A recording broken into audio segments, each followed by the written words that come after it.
Welcome back to Jets Flight Plan. I'm Eric Allen, and let's go inside the pocket with our quarterback, Chad Pennington. Chad, what do you make of the AFC East right now? You have three clubs with 1-2 records, and the surprising Dolphins out with a 3-0 mark.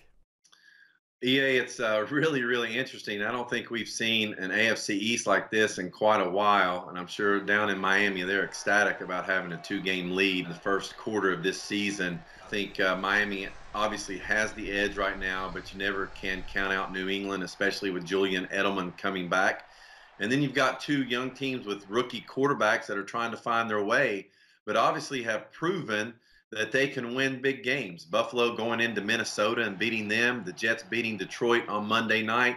It's still wide open, and it goes to show you how competitive the NFL is. Let's get your thoughts on all four quarterbacks inside the division. Ryan Tannehill is completing 73% of his passes with 7 touchdowns and 2 interceptions. What do you make of him so far? Well, we've seen a nice progression with Ryan, and last year was unfortunate because I thought that was going to be his breakout year in 2017 before the knee injury, because he has been making steady progress throughout his career. And so to see him playing at a high level and playing very efficiently is good to see for him and the Dolphins. The Dolphins need his play to be at a high level for him to hold everything together. They have a fast defense, they have playmakers on offense, so it's certainly a team effort, and Ryan is the cog in that wheel, so to speak. Tom Brady is completing 64% of his passes with 6 touchdowns and 2 interceptions. Like you mentioned before, he's hoping to get Julian Edelman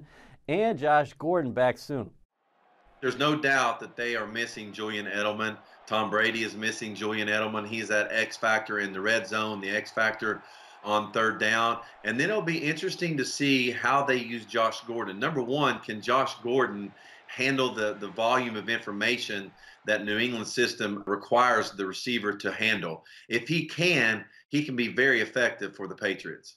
Josh Allen is completing only about 56% of his passes, and he's been sacked 11 times, but he showed a lot of athletic ability and toughness.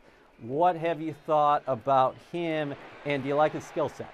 Well, I think evaluators would not be surprised by the 56% completion percentage. They talked about that as he came out of Wyoming, entering into the draft. Hopefully, that 56% is not dictated by bad decision making. That's what you worry about. There's no doubt that Josh has athletic ability physically. He's like a young Ben Roethlisberger, probably even more mobility, more athleticism, has a huge arm. And so now it's just a matter of Brian Daboll, the offensive coordinator, being able to hone those skills and put those skills in the right place, in the right situation for him to use those.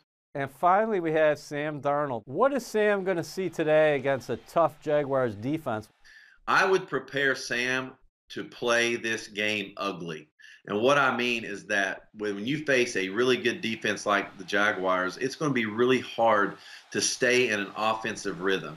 And if you expect that and you know that that's the type of game that you're going to play, you won't get frustrated by those things and you'll be able to make some plays. Against a good defense, it's going to be ugly. There's not going to be a lot of rhythm and tempo to it, but you will have some opportunities. And when you have those opportunities, you must hit those. And then again, you've got to put some pressure back on Jacksonville's offense. Let's face it, they scored 6 points against the Tennessee Titans last week. So it's not an offensive juggernaut.